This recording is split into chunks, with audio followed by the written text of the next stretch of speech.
Welcome, one and all, to Daddy's Circus. Tonight, you are going to witness some miracles of the animal kingdom. Wild and wonderful things, erotic things. It will be exciting. And I'm Clark Johnson, TA.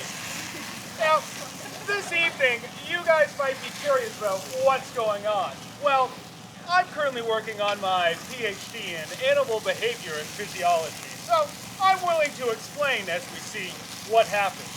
In fact, let's find out what's happening right now. Can I get some chickens?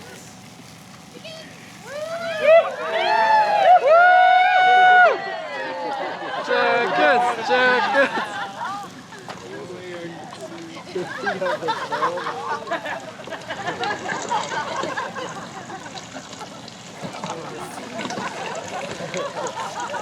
we have the common earthworm.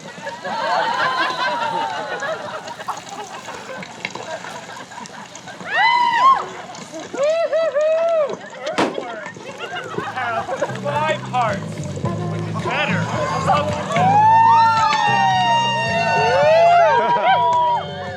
Earthworms have 1 little brain, but with that little brain, they get up to many things.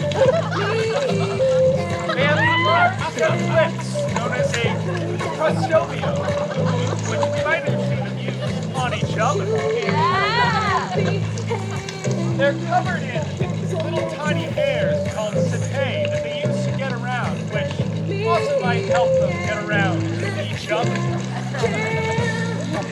In fact, the ring around the earthworm is known as the clitellum. And the clitellum is a reproductive organ. Worms actually have no biological sex. The clitellum releases both sperm and eggs. What? Look here. You might see that happen.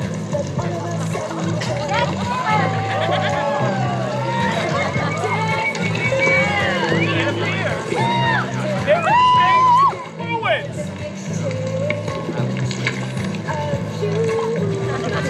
They're getting in each other's clitellum.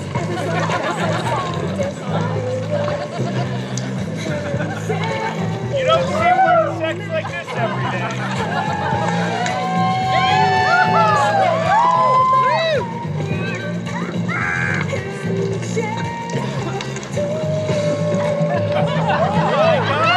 They've produced an egg.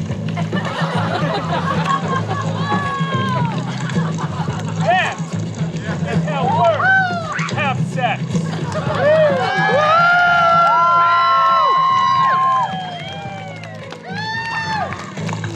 If you've ever wondered how a worm gets off, wow.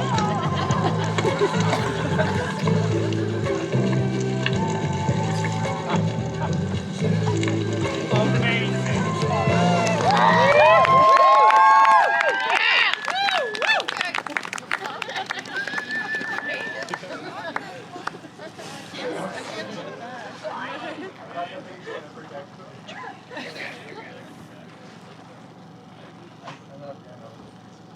And now, please partake of refreshments from our fine chicken friends here. I suggest the eggs. I hear they're homegrown. Get your back! Anyone want them? Eggs? Licorice? Wait a minute, though. Get some chips, shell. Thanks, Dad. Take them. For you. For you. Thanks, Zach. Thanks, Zach. Please, Twizzle it. Twizzle it for your trouble.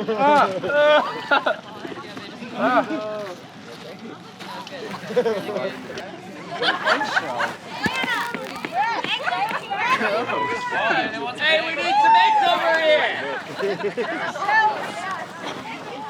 Wasn't that wonderful? And now, from the earth to the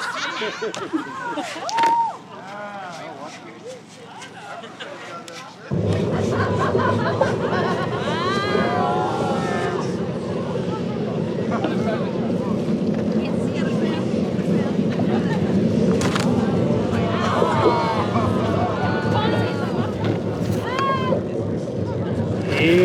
comes the Lady of the Night. Her beacon calling to you. It's alluring, attractive, enticing. Maybe you swim closer for a more intimate look. But is she safe? Or is she danger? Welcome, everyone, to the world of the anglerfish. We find ourselves in the deep ocean, where she swims slowly and hungrily, but not for a meal. Instead, for a mate.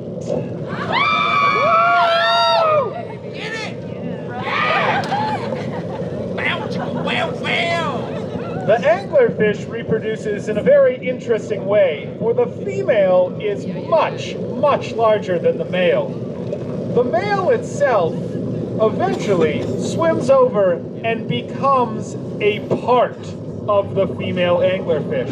It attaches itself in a symbiotic fashion and grows on her side until their circulatory systems are fully connected.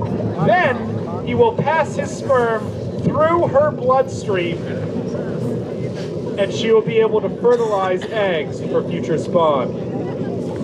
Talk about codependence. You see here that he has become a part of her.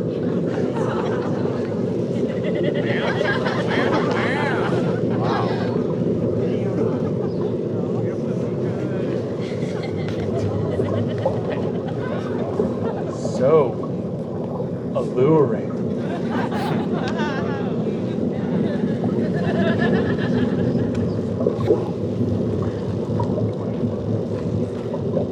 Well, there's some crazy things down in the deep. But now, a word from our sponsor.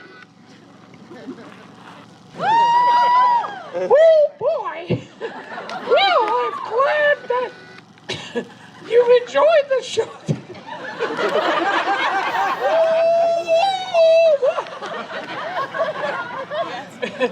Well, let me just egg you on a little bit more. Let me just tell you, even though Disney controls everything. Hail Satan!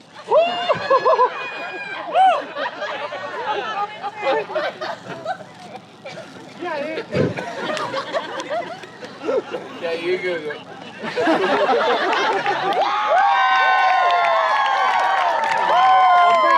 Was not part of the show. I'd also like to let people know that after this performance, I will have office hours. If anybody's interested in coming back, have a little bit of chat about what they just saw here. Maybe you want to learn a bit more. You know, it's a fun time.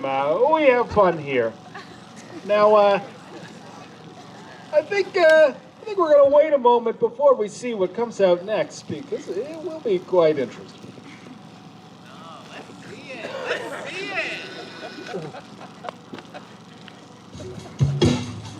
After that, we have something exciting. Savannas of Africa. Oh my goodness. Friends, we have here some very social creatures that love necking and cuddling. A fun fact about the giraffe, 95% of giraffe sex is gay sex.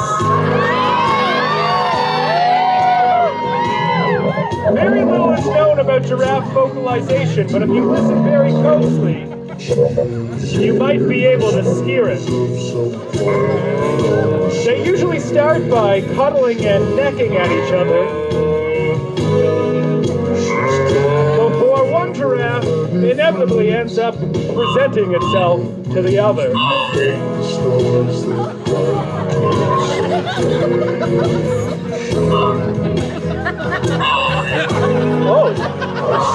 Oh my goodness.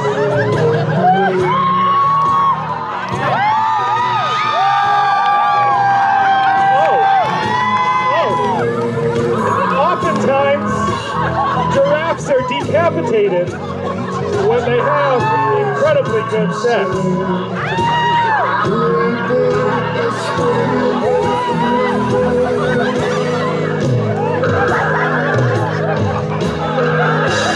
Oh my goodness.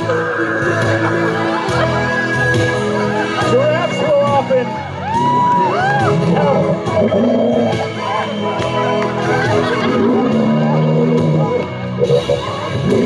Giraffes will often combust after a